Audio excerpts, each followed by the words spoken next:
여러분 믿으십니까? 안 믿네요. 자, 여러분 믿음은 기적을 일으키시는 것을 믿으십니까? 우리 아동부로 돌아가서 믿음이 기적을 일으키는 것을 믿으시면 아멘! 아멘! 할렐루야. 어린아이와 같은 믿음을 여러분 가지시기 바랍니다. 어린아이들은 믿고 의심하지 않거든요. 우리는 문제는 믿는다고 하면서 의심한다는 것입니다. 이 믿음과 의심이 같이 가는 것이 우리들의 이 딜레마입니다. 여러분,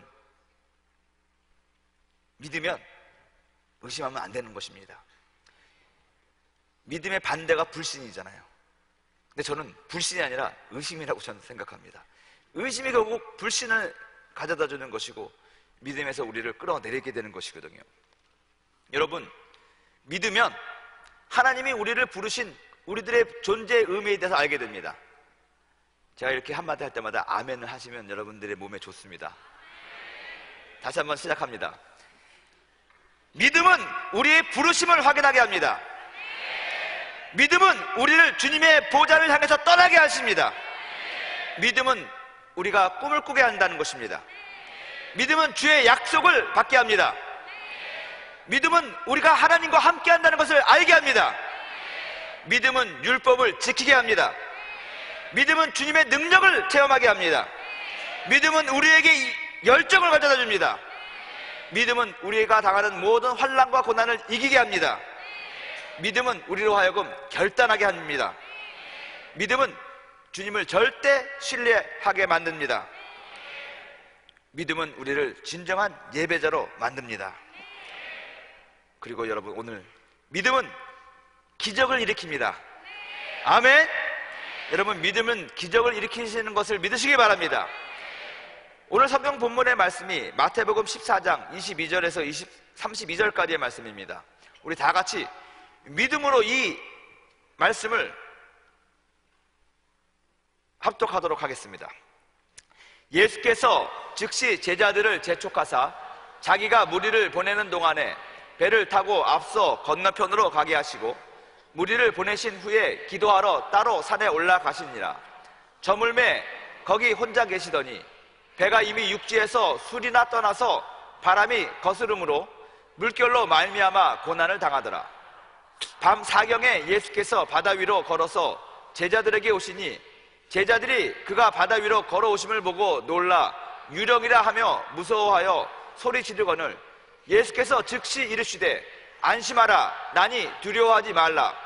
베드로가 대답하여 이르되 주여 만일 주님이시거든 나를 명하사 물 위로 오라 하소서 하니 오라 하시니 베드로가 배에서 내려 물 위로 걸어서 예수께로 가되 바람을 보고 무서워 빠져가는지라.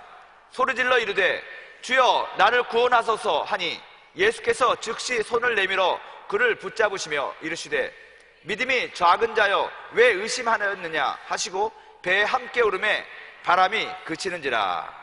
아멘. 풍랑을 만나도 주님께서 우리들의 인생의 배에 올라타시면 바람은 그치게 되어 있습니다. 풍랑은 그치게 되어 있습니다. 물이 들어온다라고 또 풍랑이 분다고 바람이 거세다고 날씨가 춥다고 겁먹지 마시기 바랍니다. 주님을 여러분들의 인생의 배에 초대하시기 바랍니다. 주님이 여러분들의 배에 승선하도록 자리를 내어주시기 바랍니다. 그렇다면 바람은 그치게 된다는 것입니다. 바람을 막으려고 애쓰지 말고 바람을 없애려고 애쓰지 말고 주님을 초대하면 그 바람은 자연히 없어진다는 것입니다. 베드로는 여러분 잘 알다시피 예수님의 수제자라고 합니다. 이 베드로만큼 참 기복이 심한 사람도 근데 없습니다. 예수님께 칭찬도 받았지만 예수님께 세상 말로 쫑코도 많이 먹었던 사람이 바로 베드로입니다. 다혈질의 사람이라고 그러죠. 정말 베드로 사도가 다혈질인지 아닌지 모르겠지만 성경에 나와 있는 몇몇 그의 모습은 다혈질인 것 같기도 합니다. 그래서 저도 위안을 받을 때가 많이 있습니다. 나도 다혈질인데 나중엔 결국 베드로같이 될 수도 있겠구나.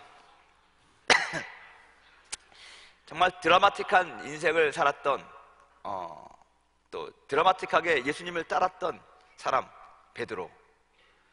전 근데 베드로를 보면서 참 감사한 게 뭐냐면요, 여러분, 베드로를 처음 만났을 때 밤새도록 고기를 잡았는데 한 마리도 잡지 못했습니다.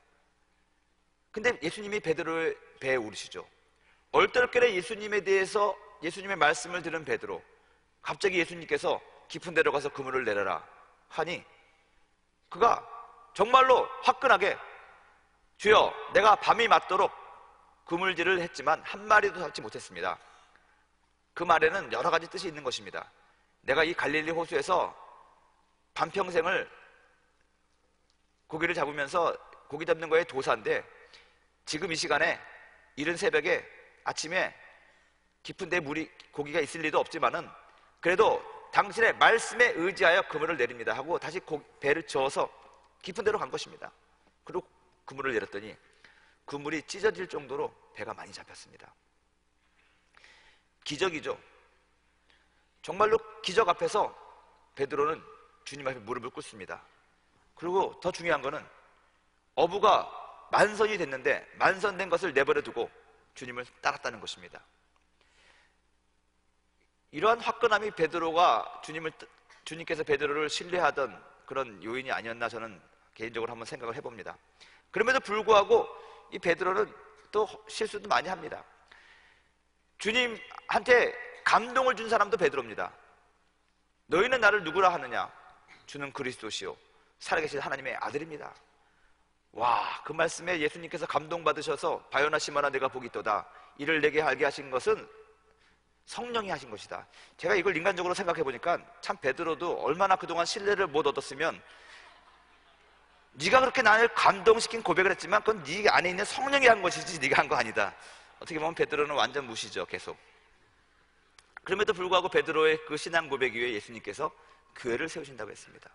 음부의 권세가 해치 못할 권세를 주셨다는 것이죠. 천국의 열쇠를 주셨습니다. 네가 땅에서 매버리면 하늘에서도 맬 것이다. 이 입술의 권세, 혀의 권세, 교회가 가지고 있는 권세죠. 오늘날 우리 교회가 사실 이 베드로에게 주셨던, 우리가 정말 예수님이 말한 것처럼 분명한 신앙 고백 위에 이 교회가 세워졌다면 예수님께서 그때 베드로에게 약속하신 그 권세는 여전히 우리 가운데 있을 것입니다. 음부의 권세가 해치 못하는 것이고, 교회가 묶어버리면 세상이 묶어지고 교회가 풀어버리면 풀어지는 그런 권세가 있을 텐데 오늘날 그러한 모습이 참 잘 보일 수 없다는 것이 안타까운 일입니다. 그 이유를 오늘 제가 말씀드리려고 하는 건 아닙니다. 이 모든 것들이 어떻게 보면 이 믿음에 관한 문제거든요. 교회가 신앙 고백, 믿음 위에 세워져야 되는 것이지 우리가 가지고 있는 상황과 형편 위에 세워져서는 안 된다는 것입니다. 베드로는 물 위를 걸었습니다. 이 세상에서 물 위를 걷는 사람이 몇 명이나 되겠습니까? 심청기도 물 위에 걷지 못하고 빠져 들어갔고, 요나도 물속에 빠져 들어갔고, 다 빠졌는데 물 위를 걸은 사람이 있습니다. 예수님 외에 베드로죠. 그렇지만 베드로는 여전히 혈기왕성한 사람이었습니다. 그리고 결정적으로 주님을 배반했습니다. 그것도 주님 보는 앞에서 나는 저 사람을 모릅니다. 성경은 말합니다. 저주까지 했다고 합니다. 완전한 반전이죠. 실패를 했던 사람이 바로 베드로라는 것입니다.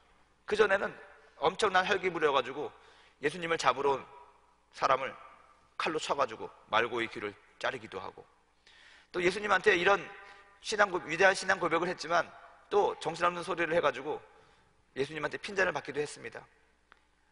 얼마나 마음이 간사한지 예수님께서 발을 씻겨준다고 하니까 어떻게 주님이 나의 발을 씻겨줍니까? 내가 씻어줘야지. 네가 발을 안 씻으면 나랑 상관이 없다. 그 말 한마디에 그럼 내 몸도 씻어주십시오. 이렇게 말을 바꾼 사람이 베드로. 어떻게 보면 인간적으로 흠모할 만한 것이 별로 없는데 그 베드로가 성령 받고 물론 회개했죠. 회개한 다음에 성령 받고 나서 이 예루살렘 교회의 수장이 되었고 증인의 삶을 살다가 전설에 의하면 베드로는 거꾸로 십자가에 못 박혀서 죽었다.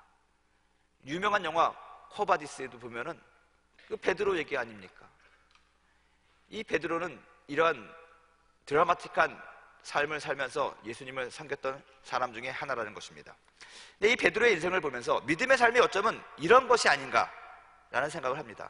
저는 베드로가 믿음이 없는 사람이라고 생각하지 않습니다. 저는 개인적으로 참 베드로야말로 믿음의 사람이구나 라고 생각을 합니다. 그리고 이 믿음의 사람도 넘어지고 다시 일어나고 실패와 성공을 반복하면서 이렇게 온전한 믿음의 사람으로 변하는 것이구나, 그런 생각을 합니다.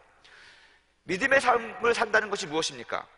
믿음의 삶과 세상의 삶 두 가지를 우리가 비교를 할 수가 있을 것입니다. 믿음의 삶이 보이지 않는 삶이라면 세상에서 말하는 삶은 보이는 삶을 얘기하는 것입니다. 그래서 거기에 더 중심을 두고 살아가는 것이죠. 믿음의 삶이 내면적인 것이라면 세상에서 말하는 보이는 삶은 외면적인 것을 더욱더 강조할 수 있다고 생각합니다. 우리들이 인생을 살다 보면 풍랑도 있습니다. 하지만 분명하게 은혜도 있다는 것입니다.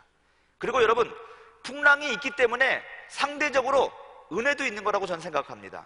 감사도 있는 거라고 생각합니다. 실패가 있기 때문에 성공도 있다는 것입니다. 베드로와 같이 엎치락 뒤치락 하기 때문에 그의 믿음과 그의 신앙이 더 위대해 보일 수도 있다는 것입니다. 실패를 많이 한 사람이 결국 성공합니다, 여러분. 마이클 조던이 수천 번의 슛을 실패하고 게임에 졌다고 합니다. 하지만 NBA 최고의 농구 선수로 이름이 나 있지 않습니까? 많이 실패했다는 것은 그만큼 많이 도전했다는 것입니다. 설교를 잘하는 방법에 대해서 제가 신학교 다닐 때 우리 교수님한테 물어봤습니다. 저는 설교를 잘하는 사람이 되고 싶었습니다. 그래서 교수님한테, 교수님 어떻게 하면 설교를 잘할 수 있습니까? 라고 물어보니 그분이 그렇게 대답했어요. 많이 해라. 그래서 때를 얻든지 못 얻든지 설교를 잘하든 못하든 간에 설교를 잘하는 길은 많이 하는 것이다. 저는 그걸 믿습니다. 많이 한다고 늘 잘하느냐? 절대로 그렇지 않습니다. 저는 날마다 내가 죽노라는 것을 실천하고 삽니다. 왜냐하면 설교 죽순 다음에는 정말 죽고 싶거든요. 거의 날마다 죽습니다. 진짠가 보네. 그럼에도 불구하고 중요한 거는 오늘은 죽을 수 없지만 언젠간 밥을 할 것이다 라는 믿음을 가지고, 성령께서 도와주실 것이다 라는 믿음을 가지고 또 말하는 것입니다. 또 단에 올라가는 것입니다. 여러분, 한 번 실수했다고, 한 번 실패했다고 넘어지지 마십시오. 주저앉지 마십시오. 계속해서 도전하는 것이 믿음의 사람이 가져야 할 태도라고 저는 믿습니다. 믿어도 변하지 않는 상황 때문에 사실 우리는 근데 힘듭니다. 주여 믿습니다 하는데 상황이 잘 변하지 않죠. 근데 이게 믿다 보면 변하긴 변합니다. 상황이 변하는 것이 아니라 자신이 변합니다. 내가 변합니다. 이 천주교에서는 여기까지 가르쳤던 것 같아요. 그래서 한동안 네타시오라는 그런 문구들을 여러분 아실 것입니다. 사실 교회도 이 네타시오부터 시작이 됩니다. 나의 성공과 실패가, 나의 잘못이, 어떤 이 세상의 잘못이 다른 사람 때문이 아니라 내 탓이다라는 그런 것에서부터 시작이 되는 것이죠. 기도하고 믿음이 생기면 정말로 상황은 변하지 않지만 자기 자신이 변합니다. 내 탓이요라고 생각이 들고 이거 뭐 견뎌야 되겠구나 하는 마음이 들면서 이렇게 믿음이 생기다 보면 정말 예전에 그 상황들이 날 갖다가 막 억누르고 있었던 것이 별거 아니라고 생각이 됩니다. 그러면서 이제 이겨나갈 수가 있는 것입니다. 근데 여기서 문제는요, 우리 기독교는 여기서부터 한 걸음 더 나아가야 된다고 저는 믿습니다. 왜냐? 상황은 안 좋아졌는데 자기 혼자 괜찮다라고 하는 사람은 좀 냉정하게 얘기하면 미친 사람입니다. 현실감이 없는 사람이죠. 여전히 상황은 가난하고 병들고 정말 암흑 그 자체인데 자기 혼자 좋아서 괜찮아 뭐 어떻게 되겠지 그러다가 다 죽는 것입니다. 너무 현실감 없는 거는 그건 믿음 있는 게 아니라는 것입니다. 우리 하나님은요, 우리를 변하게 하셔서 그 상황을 이기게 하시지만 결국에는 우리 안에 있는 그 믿음이 그냥 그 상황을 만족하고 안주하게 하는 것이 아니라 우리 안에 있는 그 믿음이 결국 안 좋은 상황을 변화시킨다는 것입니다. 믿음이 상황을 바꾼다는 거예요, 여러분. 그래서 내가 믿음을 붙잡고 그냥 견디고 이겨나가는 것이 아니라 내 안에 있는 믿음이 나를 이끌고 나가면서 그 모든 상황을 변화시킨다는 것입니다. 기적을 베풀어 준다는 것입니다. 믿음은 주님의 축복을, 주님의 능력을 믿고 또한 주님의 능력이 나를 통해 나타나게 하는 것이 믿음입니다. 믿음이 나 하나만 만족시키는 것이 믿음이 아니라 그 믿음이 나뿐만이 아니라 결국 우리를 싸고 있는 그 모든 주변 상황까지 바뀐다는 것입니다. 이것이 성경에서 가르치는 믿음이라고 저는 믿습니다. 진짜 믿음이라고 저는 믿습니다. 그러므로 여러분들의 지금 상황이 아무리 힘들고 어려워도 처음은 낙심하지 말고 기도하십시오. 그러면 하나님께서 여러분들에게 믿음을 주십니다. 여러분들의 내면의 세계가 바뀐다는 것입니다. 별거 아니구나, 견딜 수 있구나.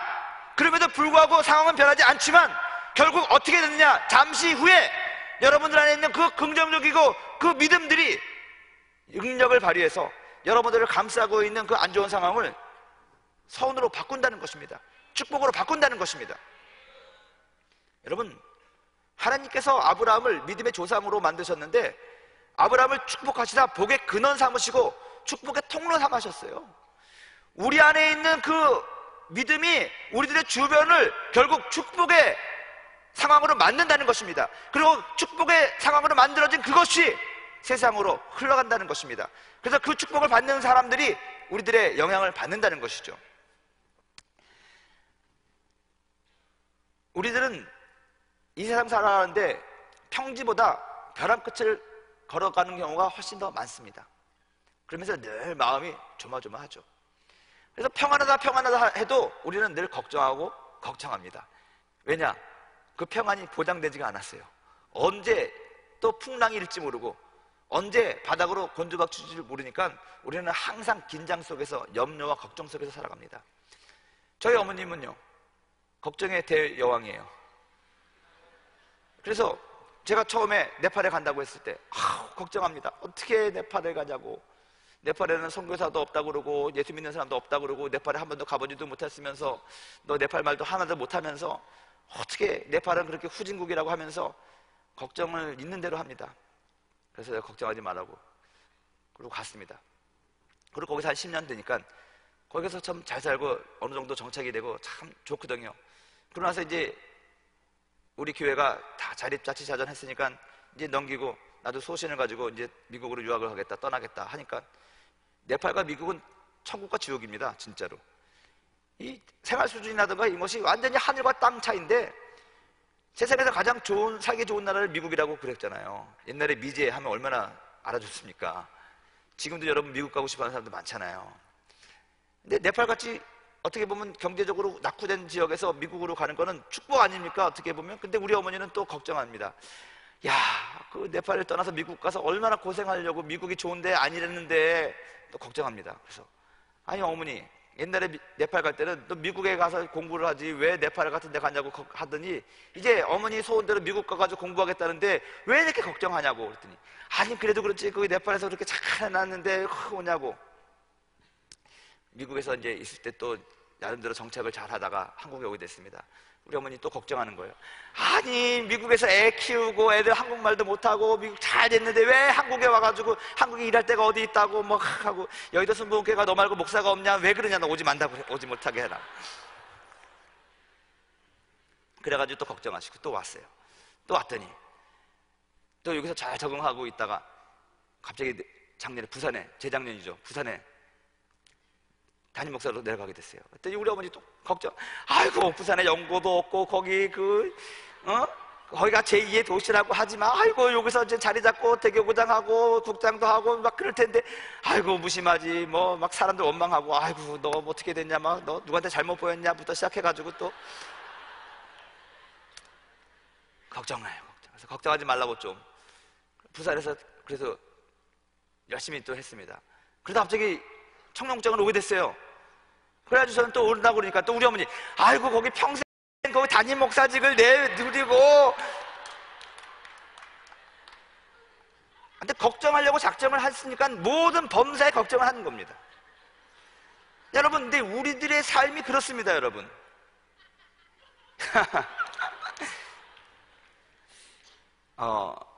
벼랑 끝에 선 우리들이 믿음의 날개를 확인하기 위해서는 벼랑에서 뛰라고 제가 말씀드렸습니다.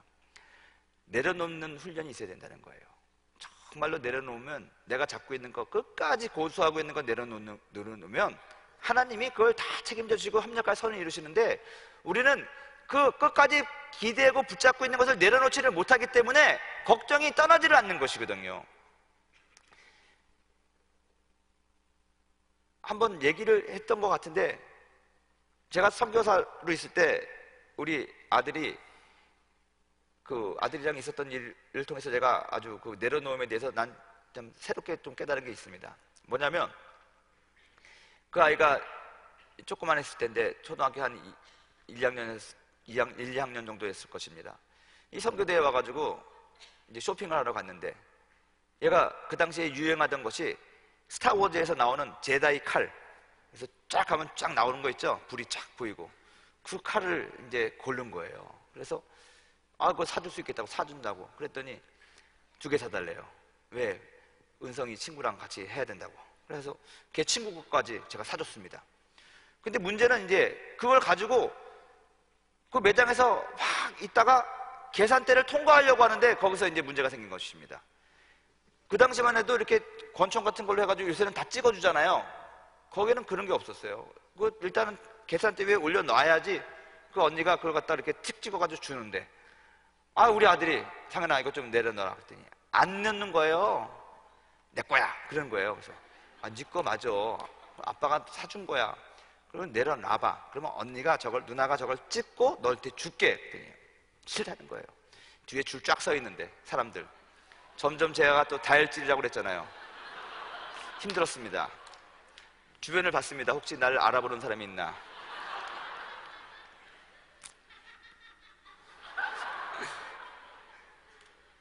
결국에는 제가 우리 아들을 이렇게 들어가지고 걔가 손 잡은 채로 이걸 찍었습니다.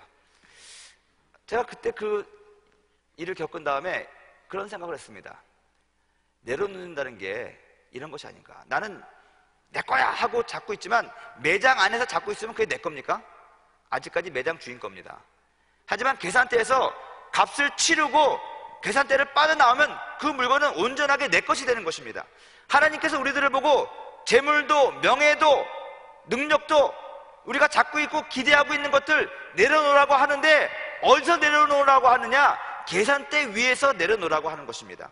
그러면 하나님께서 완전하게 값을 치러주시고 그걸 나에게 다시 준다는 것입니다. 이삭도 그랬어요. 아브라함이 이삭을 완전하게 내려놨습니다. 하나님의 계산대 앞에서 내려놨다는 것입니다. 그러니 하나님께서 그걸 받으시고 계산해 주시고 순양을 준비해 주시고 이삭은 아브라함에게 주신 것입니다. 근데 우리는 그것을 못 내려놓는 것이죠. 아버지 입장에서 보면 참 답답하기 이를 데가 없는 것이거든요.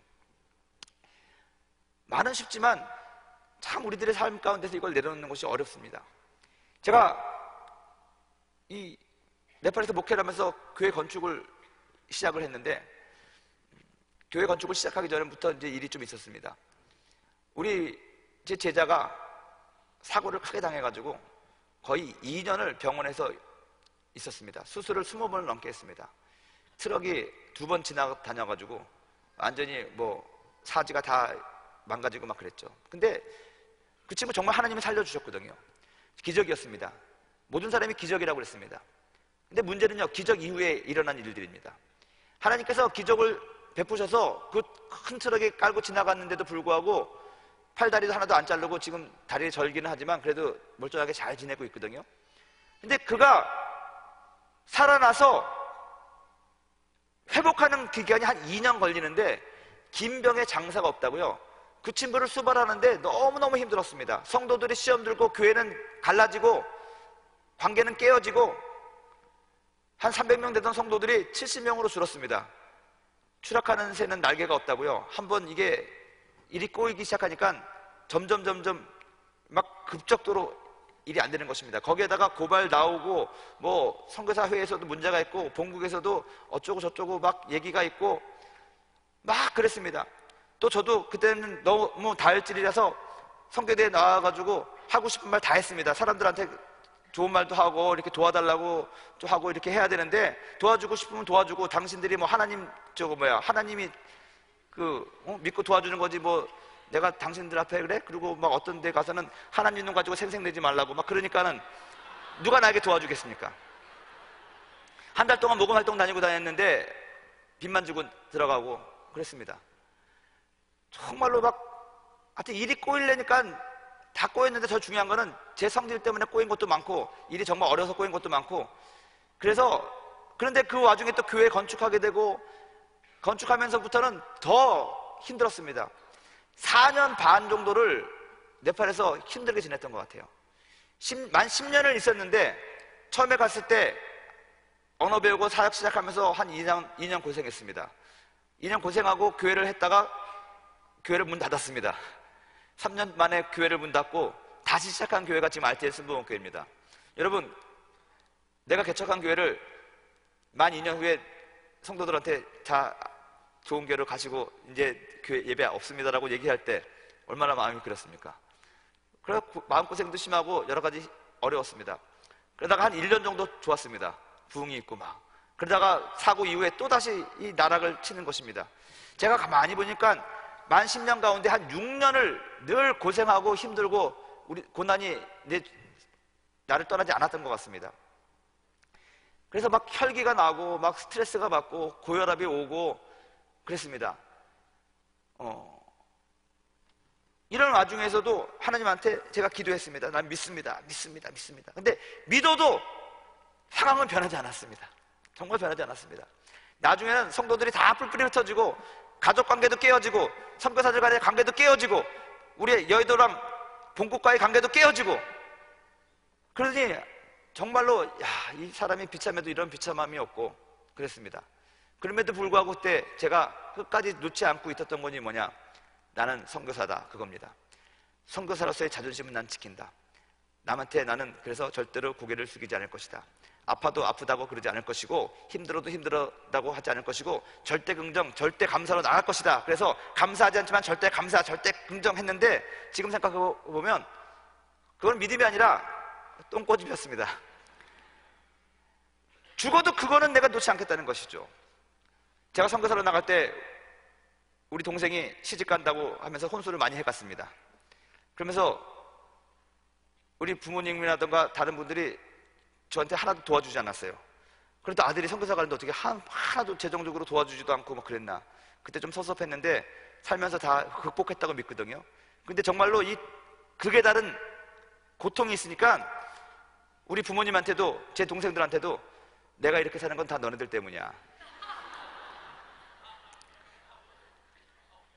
나는 제 입에서 그런 말이 나올 줄 몰랐는데 나는 잊어버렸다고 생각하는 것이 결국에는 나중에 극에 달하니까 제 동생에게 너 시집 가는 거 도와주려고 나는 한 푼도 안 가지고 여기 와가지고 나는 맨 땅에서 시작하는 사람이야. 나한테 더 이상 뭘 기대해. 막 그런 얘기하고 정말 해서는 안 될 소리들을 막 한 것 같습니다. 그러더니 어떻게 됐겠습니까? 가족관계도 깨어지는 거죠. 그런 상황에서 처음으로 그런 생각했습니다. 하나님, 나를 죽여주십시오. 차라리 나는 자살은 안 하는데 죽여주십시오. 그냥 가다가 차가 떨어지게 하든지 산사태가 나게 하든지 답이 없습니다. 그런 생각 막 했던 적이 있습니다. 근데 주님께서 저에게 말씀하시는 것은 뭐냐면 그 잡고 있는 자존심을 놓으라는 거예요. 그걸 내려놓으라는 거예요. 예수님도 그 자존심 다 내려놓고 그 하나님의 아들인 예수님께서 벌거벗겨 져가지고 십자가 위에 올라가신 거예요. 그리고 조롱당하시고 손가락질 당하시고 무시당하시고 자기가 믿는 제자들로부터 배신당하시고 그분이야말로 머리 둘 곳도 없이 사셨고 모든 자존심 내려놨습니다. 하나님이신데 자기의 힘을 다 내려놨습니다.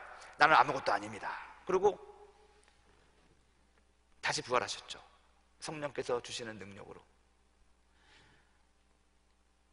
주님께서 저에게 말씀하시는 포기와 내려놓음은 내가 다 내려놨다고 생각했는데 결국 안 내려놓은 곳이 있는데 그것이 뭐냐면 이 자존심이었어요. 목사님, 하나님, 그래도 내가 목사고 내가 주의 종인데 주의 종은 자존심으로 사는 거 아니겠습니까? 근데 주님께서 너 주의 종은 자존심으로 사는 게 아니라 은혜로 사는 것이다. 내가 언제 너 보고 자존심 가지고 주의 종의 사명감 가지고 살아가고 그랬냐? 은혜로 살아야지. 하나님이 역사하시고 성령의 역사하시는 은혜의 통로로 살아야지. 언제 나는 주의 종이니까, 나는 선교사니까 그런 자존심 가지고 살아라고 그랬냐. 그걸 깨달았어요. 그럼에도 불구하고 그걸 내려놓는 것이 상당히 고통스러웠다는 것을 제가 말씀을 드립니다. 근데 그 고통스러운 가운데서 그것을 포기하고 결국에는 성령이 내려오게 하시니까요, 기적이 일어났어요. 예수님께서 폭풍 속을 밟고 오시거든요. 이 폭풍 속에서 오시는 예수님을 보신 거예요. 제가 그때 주님 앞에 이렇게 표적을 구했습니다. 베드로가 폭풍 속을 걸어오시는 예수님 보고 주여 주시어거든 나를 오라 하소서라고 말한 것처럼 제가 주님 앞에 표적을 구했습니다. 폭풍 속에서 오시는 예수님을 어떻게 알게 되었냐면, 우리 성도들도 그렇고 모든 사람들도 그렇고 내가 관계가 다 깨졌다고 생각했습니다. 나는 이 세상에 혼자다, 외톨이다, 아무도 나를 이해해 주지 못할 것이다, 나를 도와주지 않을 것이다 라고 생각했는데, 내가 생각하기에 나로부터 또 많은 것으로부터 상처받았다고 생각했던 가족들이 나에게 손을 내민 것입니다. 우리 성도들이 다 흩어지고 다 뿔뿔이 흩어지고 그렇다는 사람들이 의외로 저에게 와가지고 손을 내미는 것입니다. 네팔 성도들이 저를 돕겠다고 합니다. 내가 처음엔 그랬습니다. 너희들이 뭘 도와? 너희들이 돈이 있어? 믿음이 있어? 능력이 있어? 너희들이 돕는 거 소용이 없어. 개미들이 아무리 도와봐, 그럼 큰 집 질 수 있어? 그런 생각했습니다. 근데 그들이 1명, 2명, 3명, 4명 모여서 저를 돕고 나에게 손을 내밀기 시작했습니다. 우리 가족이, 내 동생들이 손을 내밀기 시작했습니다.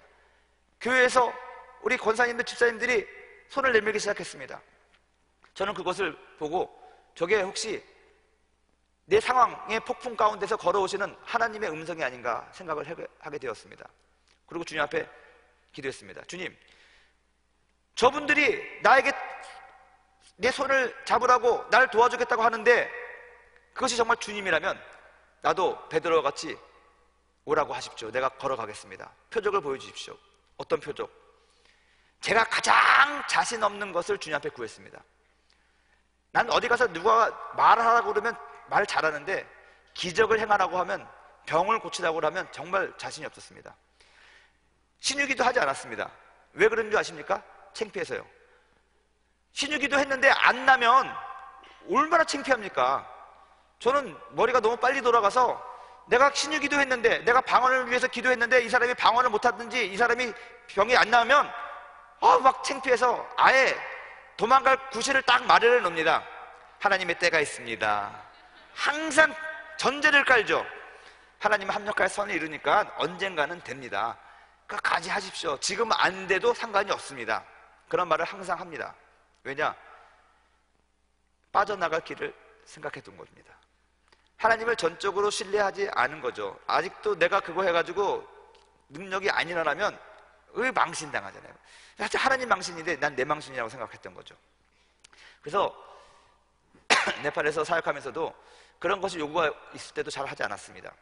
기적을 체험했음에도 불구하고 그런 거 잘 안 했습니다. 자신이 없어요. 그리고 기적을 봤는데도 그 이후에 어쩔 때는 믿어지고 어쩔 때는 안 믿어지는 것이 사실이었다는 것입니다. 근데 그래서 주님한테 표적을 구했습니다. 주님, 저런 손짓이 주님이 나를 오라 하시는 손짓이고 음성이라면 나로 하여금 병을 고치게 하십시오.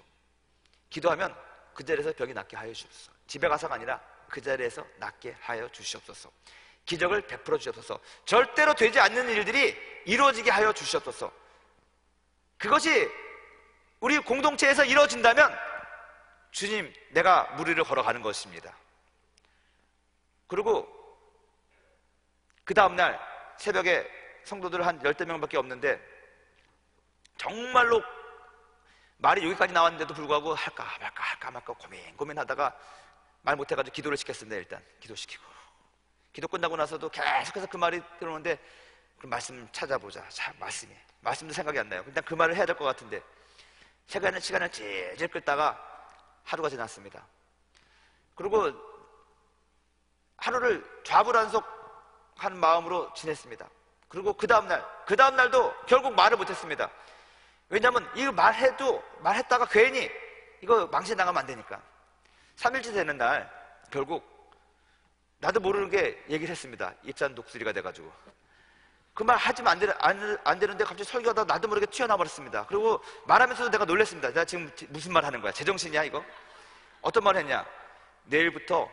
지금부터 아픈 사람 나와서 한 사람씩 기도를 받으십시오. 그리고 집에 가서 병자들 있는 사람 다 데리고 오십시오. 제가 기도해 주겠습니다. 하나님이 고쳐주실 것입니다. 하나님이 우리 RTN 순복음교회를 사랑하신다면 능력을 보여주실 것입니다. 말을 해놓고 나서 엄청 떨었습니다. 내가 미쳤구나 드디어. 그 생각했습니다.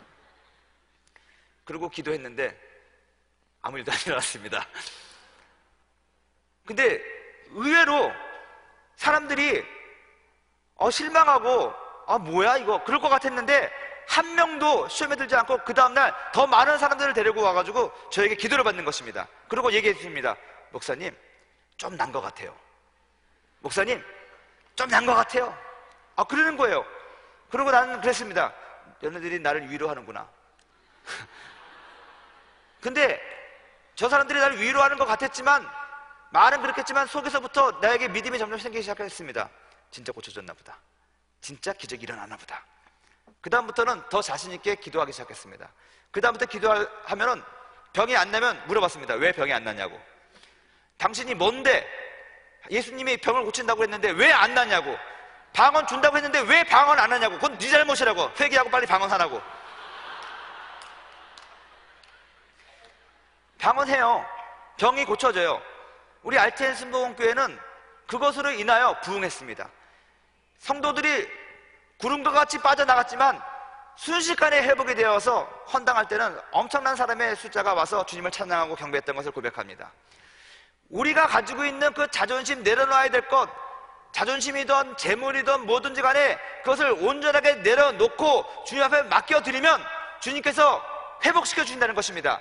그리고 주님께서 어떤 상황인지는 모르겠지만 우리들의 그 치질과 같은 어두운 상황 가운데서 그 폭풍을 밟고 오신다는 것입니다. 그 음성을 여러분들이 알 수 있습니다. 제가 우리 성도들이 나에게 그런 반응을 한 것이 예수님의 음성이라는 것을 알았던 것처럼 알 수 있다는 것입니다. 그때 여러분들이 제일 하지 못하는 것들을 한번 주님 앞에 표적으로 내보십시오. 주님께서 오라고 하실 것입니다. 그거 믿고 주님 바라보고 가면 우리도 베드로와 같이 물 위를 걷는 것입니다. 상황을 보고 바람을 보고 무서워하고 두려워하면 의심하면 빠져들어가는 것입니다. 오늘 저는 여러분들에게 도전합니다. 우리를 부르시는 주님의 음성 들으시고요, 말씀을 통해서 들으시고 여러분들의 상황 속에서 들으시고요, 나에게 뛰어와라 두려워하지 말라 하시는 주님의 음성 부여잡고 주여 나를 오라 하소서 담대하게 기도하십시오. 주님, 나는 기적을 베푸는 것이 제일 두렵습니다. 그러면 내가 제일 두려워하는 그것을 나로 하여금 하게 하여 주시옵소서. 저는 그게 물속으로 나를 오라 하시는 나를 오라 하게 주님한테 요구했던 베드로의 기도라고 저는 믿습니다. 저는 우리 청년들에게 도전합니다. 불가능을 도전해 보십시오. 그것이 믿음입니다. 불가능을 도전해서 주님 바라보고 그 불가능한 것을 여러분들이 경험한다면 물 위를 걸어가는 것입니다. 환경을 보고 상황을 보고 두려워하지 마시고 의심하지 마십시오. 여러분들의 지금까지 가지고 있던 이성과 경험을 초월해서 전능하신 하나님, 능력의 하나님 바라보시고 나를 오라 하소서 구하시고 오라 하실 때 주님, 여러분 담대하게 발을 내딛는 것입니다. 하나님께서 여러분들과 함께 하십니다. 믿음은 이러한 기적을 믿는 것이 믿음입니다. 사람은 할 수 없으되 하나님은 하실 수 있습니다. 전능하신 하나님께서 어떤 우리들의 상황을 잘 이해시키고 지금 있는 상황 가운데서 안주하게 하시는 것이 아니라 우리들에게 믿음을 주셔서 안 좋은 상황을 좋은 상황으로 만들어주시고 결국에는 하나님이 영광을 받으시고 우리들도 그것에 충분하게 납득할 수 있는 그러한 환경과 상황을 만들어 주신다는 것입니다. 키는 믿음입니다. 무엇을 믿느냐? 상황을 믿느냐? 우리 하나님을 믿느냐? 하나님의 전능하심을 믿고 승리하는 여러분들이 되시기를 주님의 이름으로 축원드립니다. 믿음으로 폭풍의 바다 위를 걸으시길 바랍니다. 기적과 함께 하나님의 영광을 나타내시는 여러분이 되기를 주님의 이름으로 축원드립니다. 한번 따라하겠습니다. 믿음은 폭풍의 바다 위를 걸어가게 합니다. 오늘도 우리가 기도할 때 폭풍의 바다 위를 걸어갑시다. 믿음으로 여러분들의 상황한 모든 환경과 상황을 이기고 그 위를 걸어가는 여러분이 되기를 주님의 이름으로 축원드립니다.